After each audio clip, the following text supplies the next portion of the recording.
How to recover ChatGPT history on Windows. This tutorial shows you how to get back conversations that seem to have disappeared. First, open your browser. Go to chatgpt.com and sign in.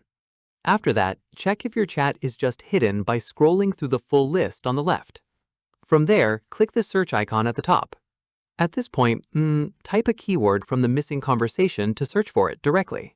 In the next step, if it still doesn't appear, click your profile picture in the bottom left. Following this, click Settings. Once done, click Data Controls.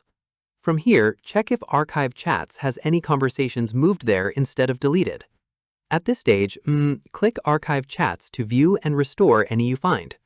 Keep in mind, if a chat was manually deleted, it usually can't be recovered unless you contact OpenAI support directly with the approximate date and details. Finally, if none of these steps work, use the Help option within Settings to request support. And that's it. If this guide helped you recover your ChatGPT history on Windows, give it a like, subscribe for more PC tutorials, and tap the bell icon for updates. See you in the next one.